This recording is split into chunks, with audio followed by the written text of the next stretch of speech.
you, Charles? I'm doing well, Rich. How you doing? I am doing fine. So you put out there 5 landing spots potentially that you're hearing most associated with RG3's potential next destination. What are they, Charles?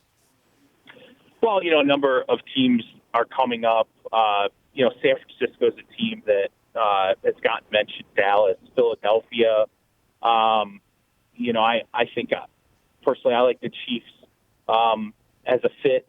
But I think that it's early on. Obviously, there's still some time before there's going to be any kind of a move made. We could be sitting on RG3 for another 5 months in Washington, and I'm sure there will be more teams added to that mix. I mean, there's going to be a number of possibilities. But to me, I think that it's not simply going to be about a change of scenery. It's more of a reboot, and that there are going to be a number of factors that really play into what's the right spot. So why do you think the Chiefs are the best spot for him?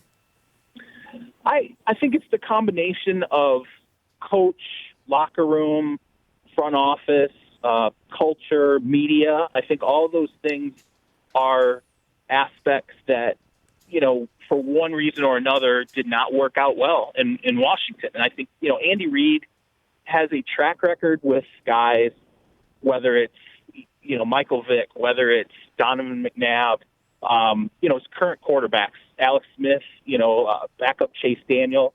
You're looking at guys who I think in some respects, each of them has both situations inside and outside the locker room and on the field. I think that would lend to Reid's experience in handling a guy like RG3. I think that, having gone through some of the things that he went through with McNabb, we look back and sometimes we forget maybe how difficult McNabb's growing process was in Philadelphia. Obviously, Michael Vick, when he came out of prison, retooling his game within Andy Reid's offense. I think that all works really in RG3's favor if he ends up in a place like Kansas City. But like I said, I think there are other things too, like the media spotlight, having a general manager who was with the Green Bay Packers and saw a wide variety of quarterbacks with different skill sets backing up Brett Favre and Aaron Rodgers. Just a multitude of things that I think would allow for some patience and frankly, some knowledge on the part of the individuals who are going to have to deal with RG3 where he ends up next. Charles Robinson, Yahoo Sports, joining me here on the Rich Eisen Show. What about Arizona? We hear that name thrown out there too because of how Bruce Arians is known as a quarterback whisperer in a way. Do you think that that RG3's style, if he does want to be that pocket passer who on occasion can be moved out of the pocket, that is something that Bruce Arians would even consider working with? Yeah, absolutely. Yeah, I think that's something that could work really well. And you look at sort of what Arians, some of the things that he was able to do with, say, a guy like Ben Roethlisberger, who, presented a varied skill set.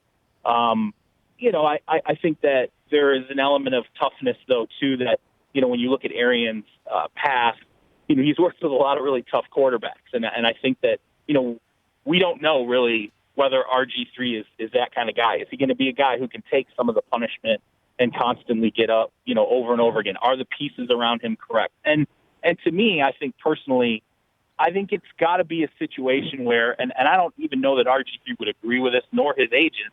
I think it's a situation where he's got to go in and he's not just thrust into, hey, is this guy going to be the starter as soon as he arrives? I think there's an element of taking a back seat here, learning and becoming comfortable with not only the offense, but the culture of the locker room is going to be a big deal. And I don't know that, sort of where Carson Palmer is in his career with the Arizona Cardinals, that if RG3 was there next year, there wouldn't already be questions about, well, is he going to be the starter? Charles Robinson, Yahoo Sports here. So how redeemable a talent do you believe RG3 to be, Charles?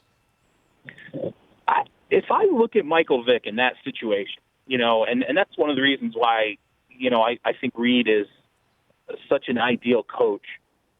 You're talking about a guy who was really on the decline in Atlanta before serving his prison sentence, who came out and obviously still had athletic skill, but had to, like I said, retool part of his game and become a little more of a pocket passer, more of a student of the game, put in a different brand of work that he was putting in Atlanta, raise his accuracy.